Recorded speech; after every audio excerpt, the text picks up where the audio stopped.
నమస్తే. సుమన్ టీవీ వార్తల్లోకి స్వాగతం. ఇరాన్పై అమెరికా అధ్యక్షుడు ట్రంప్ చేస్తున్న యుద్ధాన్ని నిరసిస్తూ సిపిఐ నాయకుల ఆధ్వర్యంలో సోమవారం ఉదయం గుంటూరులోని శంకరవిలాస్ సెంటర్ నుండి లాడ్జ్ సెంటర్లోని అంబేద్కర్ విగ్రహం వరకు నిరసన కార్యక్రమం చేపట్టారు. ఈ నిరసన కార్యక్రమంలో ట్రంప్ చిత్రపటాన్ని దగ్ధం చేసిన సిపిఐ నాయకులు ఇరాన్ పైన అమెరికా యుద్ధం చేయడం వల్ల భారతదేశం నుండి పొట్టకూటి కోసం ఇరాన్ వెళ్లిన లక్షలాది మంది కార్మికులు ఇబ్బందులు పడుతున్నారని, ఇరాన్ సుప్రీం ఖమేనీని ట్రంప్ హతమార్చడం వంటి హితోన్మాద చర్యలు మానుకోవాలని, భారత ప్రధాని మోదీ ట్రంప్కు బానిసత్వం వహిస్తున్నారని, మోదీ ట్రంప్ను వ్యతిరేకిస్తే భారత ప్రజలను కూడా చంపుతారని సిపిఐ జాతీయ నాయకులు నారాయణ ఈ సందర్భంగా వ్యాఖ్యానించారు. అందరికీ నమస్కారం. బీజేపీ వాళ్ళు కమ్యూనిస్టులు ఏమంటారంటే రష్యాలో వర్షం పడుతుంటే ఇక్కడ గొడుగు పడతారు కమ్యూనిస్టులు అని చెప్పి అనేవాళ్ళు. ఇప్పుడేమైంది? భారతదేశంలో యుద్ధం లేదు, ఏడో ఇరాన్ పైన అమెరికా ఇజ్రాయెల్ దాడి చేస్తూ ఉంది. మరి ప్రపంచం మొత్తం హతరాకుతరం అయిపోయింది. మన డీజిల్ రేట్లు పెరిగినాయి, డాలర్ రేట్లు పెరిగిపోయినాయి, రూపాయి విలువ పడిపోయింది, అంతా సంక్షోభం వచ్చేసింది. చివరికి మన భారతదేశం ఉన్నటువంటి లక్షలాది మంది కార్మిక శ్రామికులు అటు గల్ఫ్ కంట్రీస్లో, అరబ్ కంట్రీస్లో ఉన్నటువంటి వాళ్ళందరూ కూడా ఇబ్బంది పడతారు, బయట రాలేకపోతున్నారు. దాదాపు 444 ఎయిర్పోర్ట్ విమానాలు రద్దయిపోయినాయి. ఎక్కడ పెడితే అక్కడ విమానాశ్రయాల మీద పడి ఉన్నారు, ఎండల్లో ఉన్నారు. మేము ఫోన్ చేస్తే తెలిసిన వాళ్ళకి, బంధువులకి, మేము ఇంట్లోనే ఉన్నాం, బయట రావడం అనిపిస్తుంది అంటున్నారు. ఏది దుబాయ్ మొదలుకొని. ఇదంతా చూస్తున్నప్పుడు దేనికి వస్తుంది ఇది? ఈ ఖొమేనీని చంపేశారు. ఖొమేనీని ఇరాన్ సుప్రీమోని వాళ్ళ దేశ ప్రజానీకం శిక్షిస్తే మనకి అభ్యంతరం లేదు, వాళ్ళ దేశ ప్రజానీకం ఏమైనా శిక్షించలే, కానీ ట్రంప్ చంపించేశారు. అట్లాగనే వెనుజులా వాళ్ళ దేశ ప్రజానికి ఎన్నుకున్న అధ్యక్షుల్ని వాళ్ళ భార్య ఇద్దరిని తీసుకెళ్ళి వాళ్ళని పెట్టుకున్నారు. సద్దాం హుస్సేన్ వాళ్ళ దేశ ప్రజానికి ఆయన చంపలే, అమెరికా వాళ్ళు పోయి చంపారు. దేనికి చంపుతున్నారు మీరని? ఆయా దేశాల్లో గవర్నమెంట్స్ ఉంటాయి, బాగోగులు వాళ్ళు చూసుకుంటారు. ప్రజా వ్యతిరేక విధానం ఉంటే ఆ దేశ ప్రజానికి వాళ్ళని తోసేస్తారు. బంగ్లాదేశ్లో తోసేయలేదా? అధికారం ఉన్న వాళ్ళని సిలోన్లో తోసేయలేదా? నేపాల్ దోషలేదా? ఆ దేశ ప్రజలకు ఎన్నుకుంటారు. కానీ ట్రంప్ ఎవరు, తర్వాత ఇజ్రాయెల్ ఎవరు? ఆయా దేశాలను తొలగించడానికి ఇది కేవలం యుద్ధోన్మాదం అనేది టెర్రరిజానికి వ్యతిరేకం కాదు, టెర్రరిజం ప్రోత్సహిస్తున్నారు. మన మోడీ దేశ ప్రధాని, మన భారతదేశం మొట్టమొదటి నుంచి కూడా అలీన ఉద్యమంలో భాగస్వాములు ఉంది తప్ప ఏ కూటమికి అనుకూలంగా మనం లేవు. అలాంటి వాడు ఇజ్రాయెల్కి పోయి మాట్లాడారు 3 రోజుల క్రితం. ఇజ్రాయెల్కు భారతదేశానికి దౌత్య సంబంధం లేవు. మోడీ వచ్చిన తర్వాతే దౌత్య సంబంధాలు ప్రారంభించాడు, అంతమంది లేదు. ఎందుకంటే ఇజ్రాయెల్ ఒక ఉగ్రవాద దేశం, అది పాకిస్తాన్ ప్రజానీకాన్ని చంపుతూ ఉంది, గాజాను ఆక్రమిస్తూ ఉంది. కాబట్టి అది మామూలు దేశం కాదు, అది ఒక టెర్రరిస్ట్ దేశం. దాని సంబంధం అనుకుంటాను అనుకున్నాం. కానీ మోడీ అక్కడికి పోయి ఏమంటున్నాడు? ప్రపంచంలో టెర్రరిజానికి వ్యతిరేకంగా మేము ఫైట్ చేస్తూ ఉంటున్నాడు. అసలు టెర్రరిస్టులు కూట్లో కూర్చొని నేను టెర్రరిజానికి వ్యతిరేకంగా ఫైట్ చేశాట, తాక్షంతికి కూర్చొని కళ్ళు తాగుతా, నేను కళ్ళు వ్యతిరేకంగా పవనం తాగిస్తే ఎట్లుంటుందో అట్లుంటుంది. టెర్రరిస్ట్ ఎవరు? ఇజ్రాయెల్ మొట్ట టెర్రరిస్టు, దానికి నాయకత్వం వచ్చే ట్రంప్ ప్రపంచ నెంబర్ 1 టెర్రరిస్ట్. టెర్రరిస్ట్ అని చెప్పాలంటే ట్రంప్ అయిపోయి కాదు, ఇప్పటికీ అన్ని దేశాల్లో చంపుతా ఉన్నాడు, ఇంకా చంపుతా ఉంటున్నాడు. అలాంటి టెర్రరిస్టు ప్రోత్సహించేటువంటి అమెరికా సామ్రాజ్యవాద వైఖరిని, తర్వాత ఇజ్రాయెల్ వైఖరిని భారతదేశం తీవ్రంగా ఖండించాల్సిన అవసరం ఉంది. సోమవారం గుంటూరు కలెక్టరేట్లోని గ్రీవెన్స్ లో పెట్రోల్ పోసుకొని వృద్ధుడు ఆందోళన చేశారు. తన ఇంటిని అక్రమంగా ఆక్రమించుకుని నకిలీ రిజిస్ట్రేషన్ చేయించుకున్నారని, ఇంట్లో సామాగ్రిని బయటపడవేశారని, విద్యుత్ కనెక్షన్ కూడా తొలగించి ఇంటి నుంచి బయటకు పంపించారని ఫిరంగిపురం పోలీసులకు ఫిర్యాదు చేసినా పట్టించుకోకపోగా తన ఇంటిని ఆక్రమించిన వారికే ఒత్తాసు పలుకుతున్నారని ఆవేదన వ్యక్తం చేశారు. పలుమార్లు అర్జీ ఇచ్చినా పోలీసుల అధికారులు పట్టించుకోవడం లేదని, ఫలితం లేకపోవడంతో తనకు ఇంకా ఆత్మహత్య దిక్కువని, అందుకే చనిపోవాలని నిర్ణయించుకొని ఒంటిపై పెట్రోల్ పోసుకున్నట్లు బాధితుడు పాపయ్య నుండి పోలీసులు పెట్రోల్ సీసాను లాగేసుకున్నారు. మేము 40 సెంట్లు పొలం అమ్ముకున్నాము. పొలం అమ్ముకొని పూర్వం మా మావయ్య కొనుక్కున్నాడు. 2.5 సెంట్లు కొనుక్కున్నాడు మా మావయ్య. కొనుక్కున్న దాంట్లో ఇల్లు కట్టుకున్నాం. అందరిని అడిగి కట్టుకోమన్నారు, కట్టుకున్నాము. ఇవాళ మా పెద్దబాబు గారు కూతురు వచ్చి ఇల్లు నాది అని దౌర్జన్యంగా సామానంతా బయటేసి అవన్నీ కొన్ని తగలబెట్టి అవన్నీ వేరే వాళ్ళందరికి ఇచ్చేసి ఇవాళ ఏమీ లేదు, అటు పోతే కర్రలు తీసుకొని కొడతామంటుంది.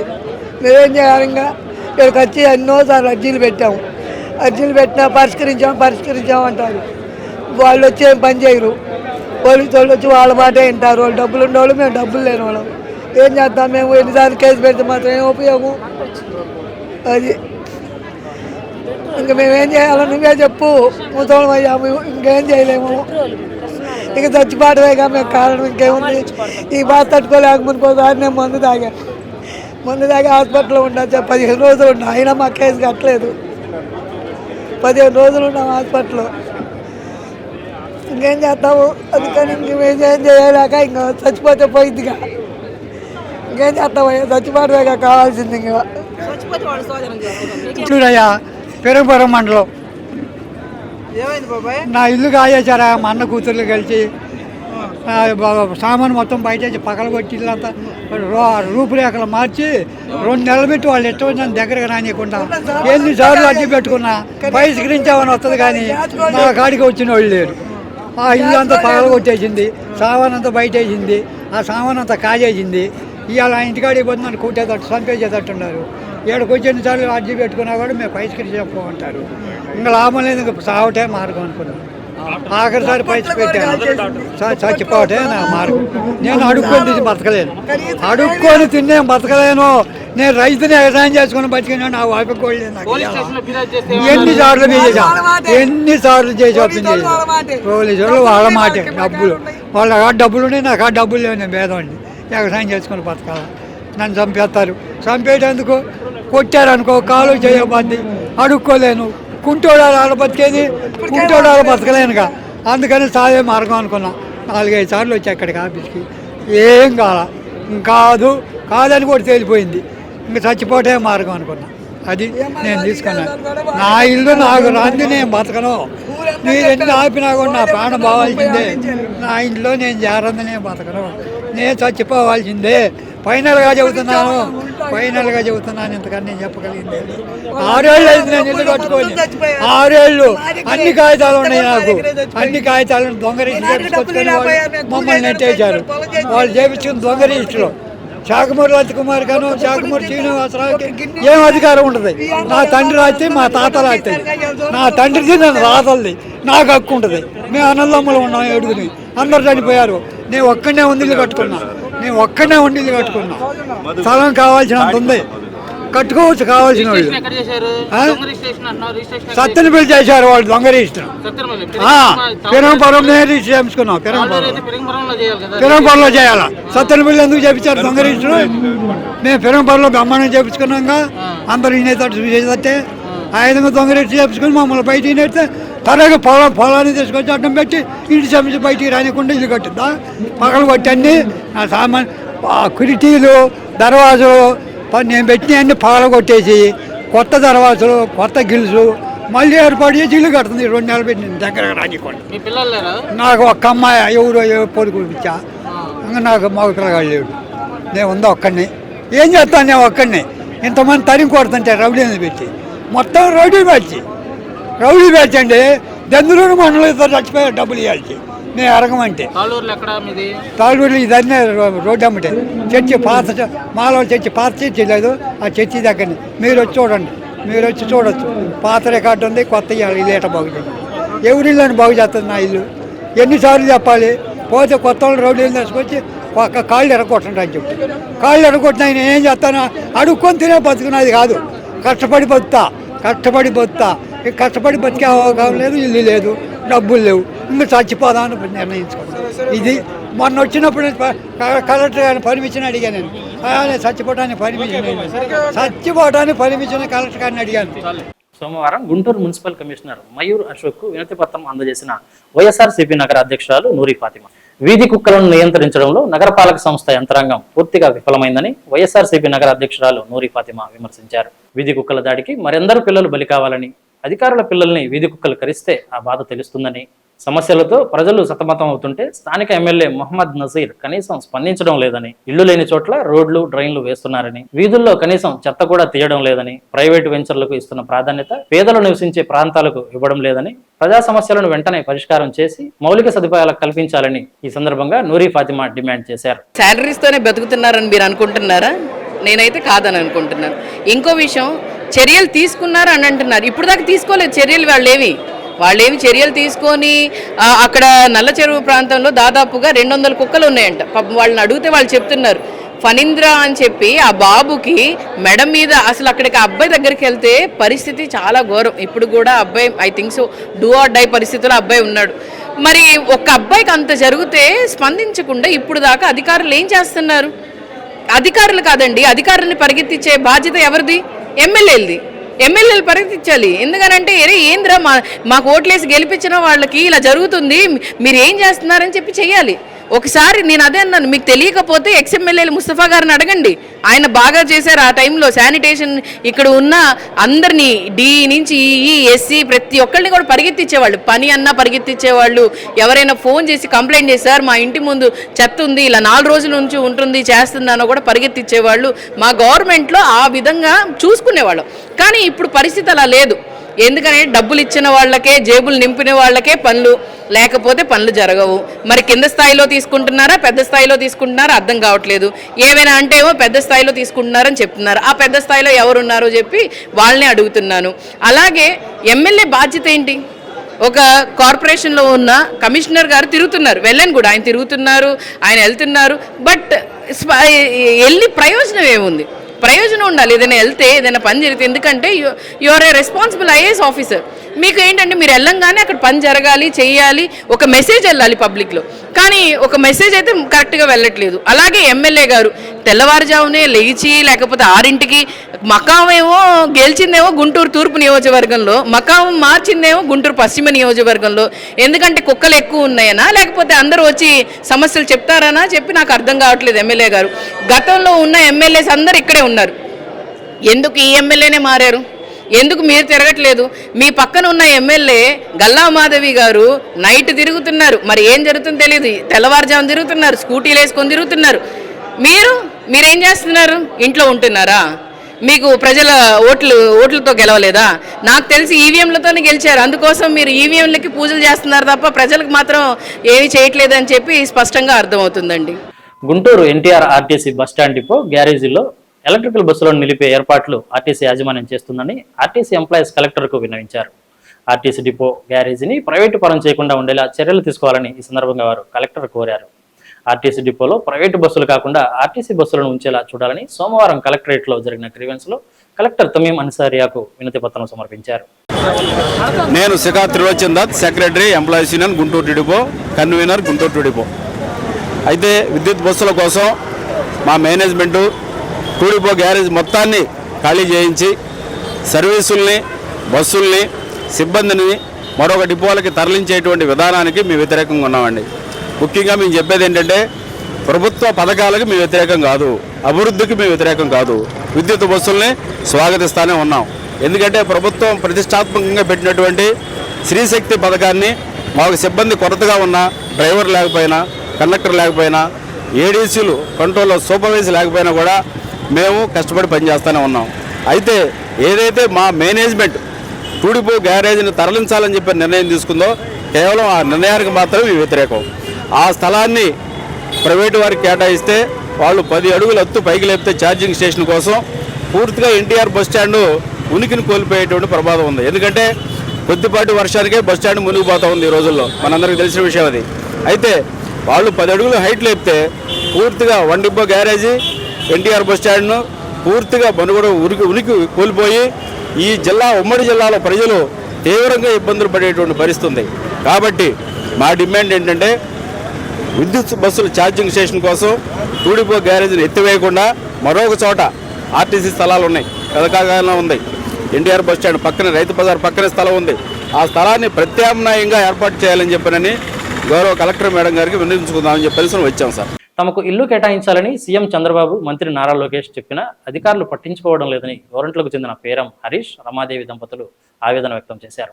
దివ్యాంగులైన తమ 2 కుమారులతో సోమవారం గుంటూరు కలెక్టరేట్లో జరిగిన పీజీఆర్ఎస్కు వారు వచ్చారు. గత ప్రభుత్వంలో ఊరికి దూరంగా స్థలం వచ్చిందని, ఇంటి నిర్మాణం జరగలేదని వారు తెలిపారు. పిల్లల ఫిజియోథెరపీకి వీలుగా నగరంలో ఇల్లు కేటాయించాలని ఈ సందర్భంగా వారు కలెక్టర్ తమీం అన్సారియాను కోరారు. సార్ మాది గుంటూరు జిల్లా గవర్నమెంట్లో సార్, మా పిల్లలిద్దరికి మస్కులర్ డిస్టర్బీ, మేము చంద్రబాబు నాయుడు దగ్గరికి వెళ్ళాము, ఇల్లు రాసి ఇచ్చారు, ఆయన తప్పులేదు. వీళ్ళు మున్సిపల్ ఆఫీస్లో వాళ్ళు మా ఆయన తిప్పుకుంటున్నారు సార్. సంవత్సరం నుంచి తిప్పుకుంటున్నారు. మా పిల్లలు మాకెవరు ఇల్లు ఇవ్వలేదు. ఇల్లు ఇవ్వట్లేదు సార్. పిల్లలు ఏమన్నా ఎక్కడ పెట్టుకుంటారు సార్ అని అడుగుతున్నాం. మళ్ళీ ఇల్లు ఇస్తానన్నారు సార్. ఇల్లు బాత్రూమ్ సర్లేదు. మొన్న అయితే పిల్లోడు కాల్ వచ్చింది. పిల్లోడు భయపడ్డాడు. మేము ఎవరిని ఇల్లు అడిగితే ఇట్లా మళ్ళీ వేరే వాళ్ళు ఇల్లు అడిగితే ఇచ్చారు. ఇచ్చి మీ పిల్లలు అడ్వాన్స్ ఎన్నికి ఇచ్చి మీ పిల్లలు చచ్చిపోతే ఏర్పడలేస్తారు ఇవ్వనన్నారు సార్. సరేనని మళ్ళీ లోకేష్ సార్ గారు కూడా వెళ్ళాం. ఆయన కూడా టెక్కో ఇల్లు రాసి ఇచ్చారు. మాకు స్థలం టెక్కో ఇల్లు రాసిస్తానని ఇంటి తాళం ఇచ్చే ముందు నంబర్ కూడా ఇచ్చారు సార్. అన్నీ ఇచ్చారు. తీరా చూస్తుంటే మీరు రేపు రాండి అని తిప్పుతున్నారు. మా పరిస్థితి చాలా ఘోరంగా. మా కేసు ప్రాజెక్ట్ ఆఫీసర్ రామారావు సార్కి ఇచ్చారు. ఆయన 1 year పాటు తిప్పుకున్న తర్వాత ఇప్పుడు కొత్త ఆయన షిఫ్ట్ అయినాడు సార్, మారినాడు. ఆయన ఒకటేసారి ఇంటికి నోటీస్ కనిపించి మీ సమస్య పరిష్కారం అయిందని సంతకం పెట్టండి అన్నారు. మా సమస్య పరిష్కారం కాలేదు కదా సార్. ఎట్లా సార్ అంటే మీకు ఇంతకుముందు స్థలం ఇచ్చినట్టు ఆన్లైన్లో చూపిస్తుందంటే వాళ్ళు ఇల్లు కట్టలేదు సార్. 5 years కిందట ఇచ్చారు. మా ఇంటి నెంబర్ 1821 దామారపల్లి సార్. 14 kilometers. పిల్లల్ని డైలీ ఫిజియోథెరపీకి తీసుకెళ్ళాలి. అక్కడ ఇల్లు కట్టలేదు, స్థలము లేదు, రోడ్లు లేవు సార్. మా స్థలం ఎక్కడుందో కూడా మాకు తెలియదు. అక్కడి నుంచి ఎట్లా తీసుకెళ్ళాలి సార్? అడవిలో పిల్లల్ని ఎట్లా పెట్టుకొని ఉండాలి సార్? మాకు కొండ పక్కన ఇచ్చారు సార్. అందుకని మేము పిటిషన్ పెట్టుకుంటే ఎంఆర్ఓ గారు నాగేష్ సార్ గారు మా విఆర్ఓ గారు ఇంటికి వచ్చి మాతో స్టేట్మెంట్ తీసుకున్నాడు. వీళ్ళు అక్కడ ఉండలేరు కాబట్టి వీళ్ళ పట్టా మేము వెనక్కి తీసుకుంటున్నాము అని. అది తీసుకొని ఆర్డీఓ గారికి పాస్ చేశారు. ఆర్డీఓ గారికి పాస్ చేసి అది కలెక్టర్ నాగలక్ష్మి మేడంకి పోయింది. నాగలక్ష్మి మేడం కూడా వీళ్ళకి టెట్కో ఇల్లు ఇవ్వండి, అక్కడ ఉండలేరు అని పేపర్స్ ఇచ్చింది మాకు. అది కూడా మా దగ్గర ఎవిడెన్స్ ఉంది సార్. ఇప్పుడు తీరా మున్సిపాలిటీ వాళ్ళు కొత్త ఆఫీసర్లు వచ్చినాక కమిషనర్ మారినాక మా ఇంటికి వచ్చి నోటీస్ కనిపించి మేము తీసుకోకుంటే వాళ్ళే ఫోటో తీసుకొని అంతా ఏదో మేము క్రిమినల్స్ లాగా బయట అంతా అందరికీ చెప్పి వీళ్ళ సమస్య పరిష్కరించినామని ఇంటి చుట్టూ చెప్పి వెళ్ళారు సార్. అది కూడా మాకు ఎక్కడో చోట ఇల్లు టెట్కో ఇల్లు కానీ స్థలం కానీ ఇస్తే సెట్ చేసుకుంటాం సార్. ఇప్పుడు పాడుపడిన ఇంట్లో ఉన్న పిల్లలతో ఇబ్బంది, బాత్రూమ్ తీసుకెళ్ళాలంటే నాకు షుగర్ బీపీ హెల్త్ బాగాలేదు. పిల్లలు 4 years అయింది సార్. వీళ్ళకి సేవ చేసుకుంటా కుళ్ళి నేను చాలా ఇబ్బంది పడుతున్నాను సార్. పెదనందిపాడు మండలం గోగులమూడి గ్రామ రైతులు తమ భూ సమస్యను పరిష్కరించాలని కోరుతూ సోమవారం జిల్లా కలెక్టరేట్ కార్యాలయంలో విన్నవించుకున్నారు.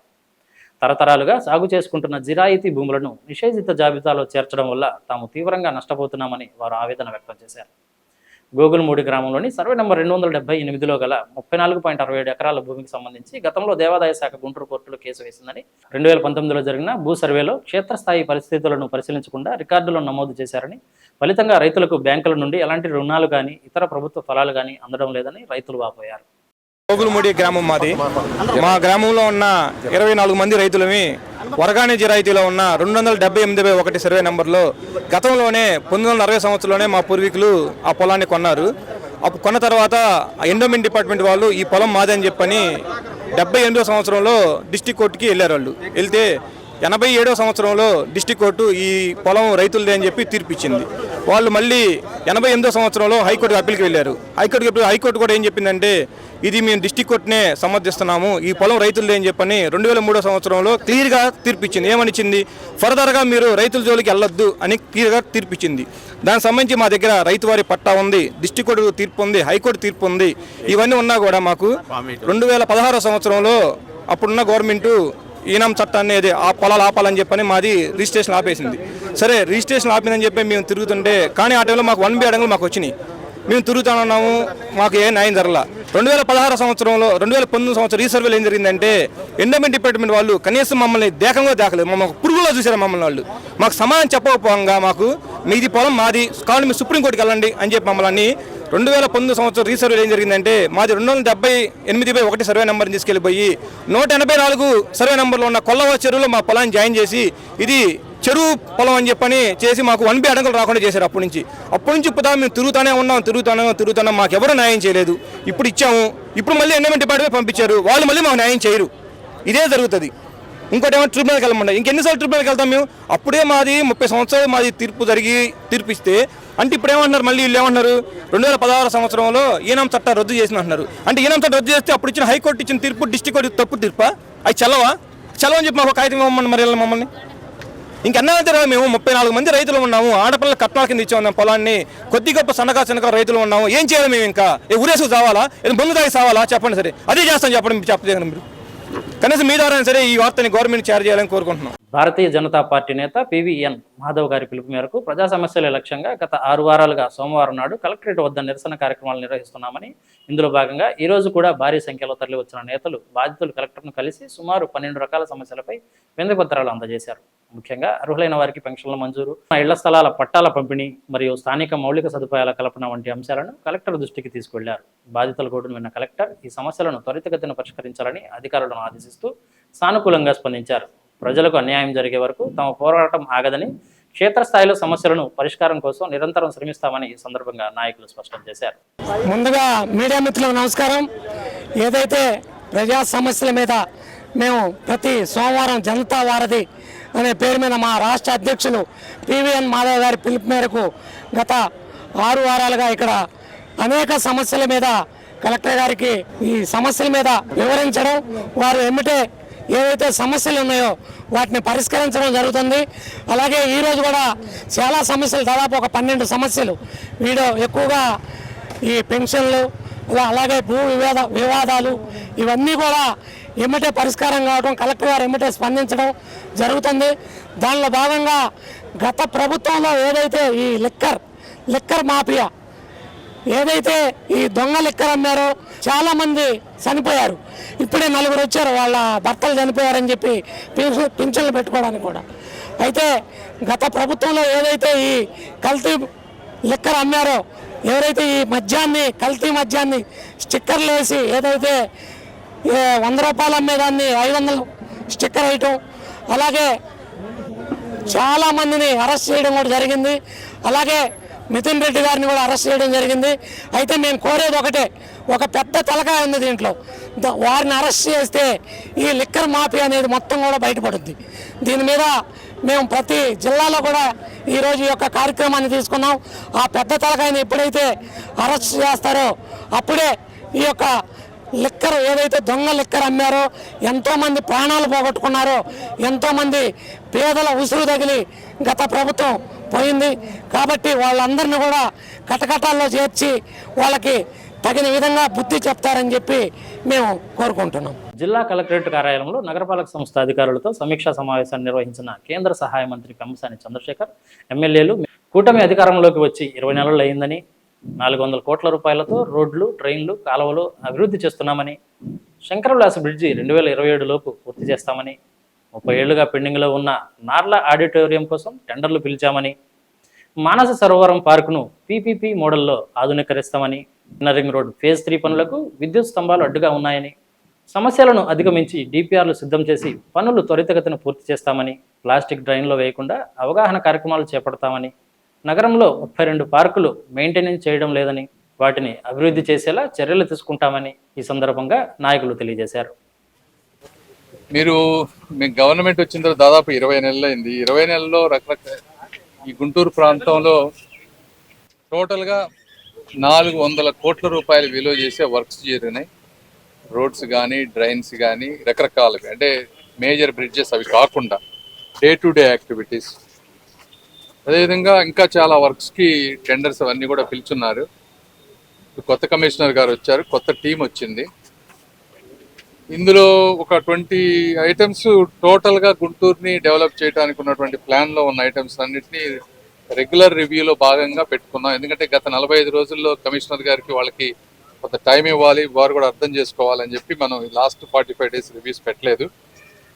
దీంట్లో ఒక స్పష్టమైనటువంటి పెండింగ్ ఏవైతే ఉన్నాయో అవన్నీ క్లియర్ చేసుకుంటూ వస్తాం. అంటే ఇప్పుడు శంకర విలాస్ బ్రిడ్జ్ ఒక ఐటమ్ తీసుకుంటే కొంత ఒక 40 మంది ఇంకా ఇవ్వని వాళ్ళకి ల్యాండ్ ఎక్విజిషన్ నోటీసెస్ ఇవ్వటం కానీ, దాన్ని క్లియర్ చేసే విధానం. ఇన్నర్ రింగ్ రోడ్ ఫేజ్ 3 మొన్న మనం టెండర్ ఓపెన్ చేసి వర్క్ స్టార్ట్ చేశారు. అయితే అక్కడ కొన్ని రైట్ ఆఫ్ వే దానికోసం కరెంట్ పోల్స్ ఇష్యూస్ ఉన్నాయి, అవి క్లియర్ చేసుకోవటం. అదేవిధంగా గోరంట్ల వాటర్ ట్యాంక్కి ఫస్ట్ 2 టెండర్స్లో ఎవరు రాలేదు, మళ్ళీ 3rd టెండర్ పిలిచారు, అది ఓపెన్ చేసి ఒక 4 monthsలో కంప్లీట్ చేస్తానన్నారు.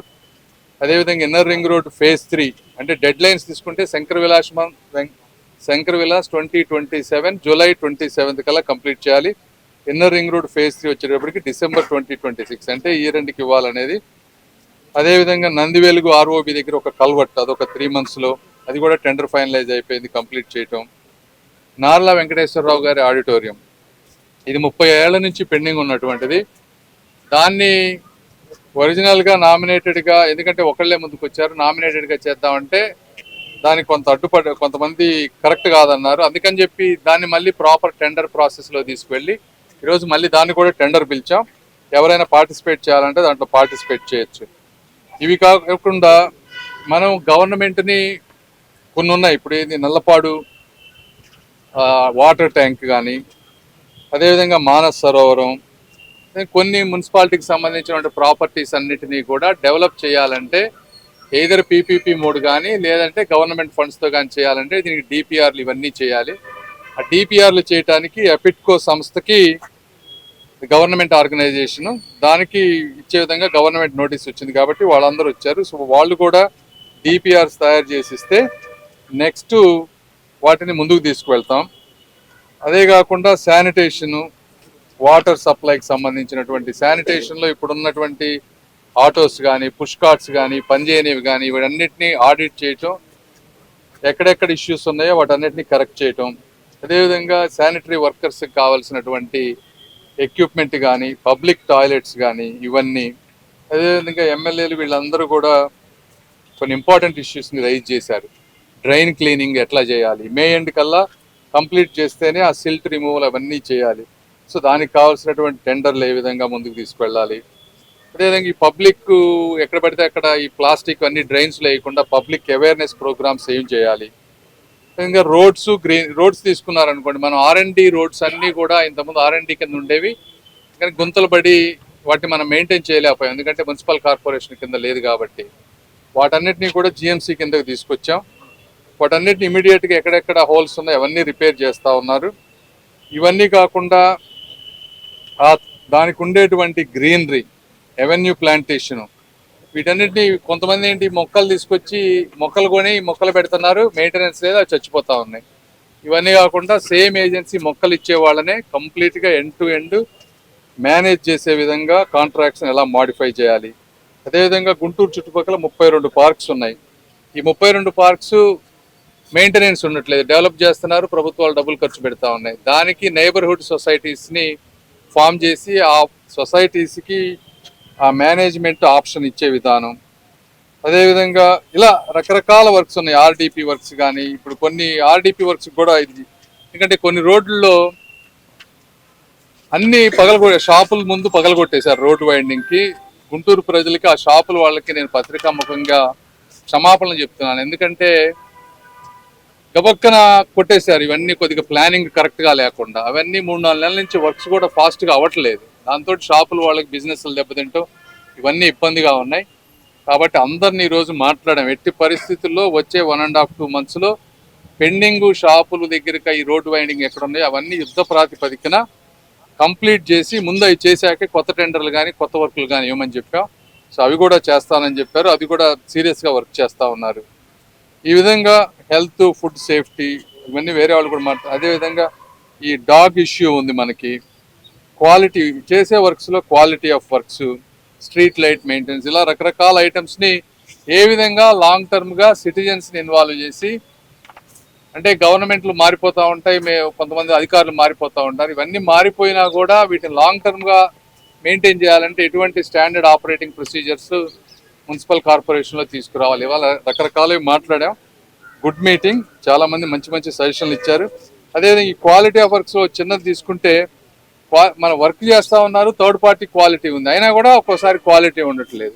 అందుకని సూపర్ చెక్ పెట్టే విధంగా ఒక కాంట్రాక్ట్ని ఇల్లు, అంటే అన్ని వర్క్స్లో 5% వర్క్స్ని ఇంకొక థర్డ్ పార్టీ, అంటే గవర్నమెంట్ ఇన్స్టిట్యూట్, JNTU, IIT అట్లాంటి వాళ్ళకి పంపించి అందులో కనుక క్వాలిటీ ఇష్యూస్ వస్తే 10% మనీ టోటల్ ఆ కాంట్రాక్టర్ చేసే వర్క్, ఆ క్వాలిటీ చెక్ చేసే వాళ్ళ 10% క్లాబ్యాక్ మెకానిజం కూడా ఒకటి పెట్టారు.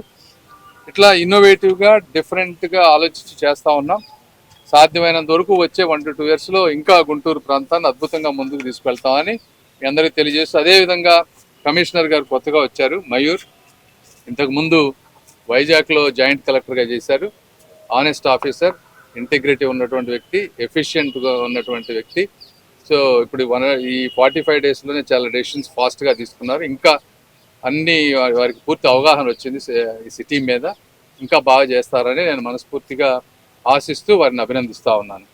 సుమన్ టీవీ వార్తలు ఇంతటితో సమాప్తం. చూస్తూనే ఉండండి సుమన్ టీవీ గుంటూరు. నేను మీ షుకూర్ భాష.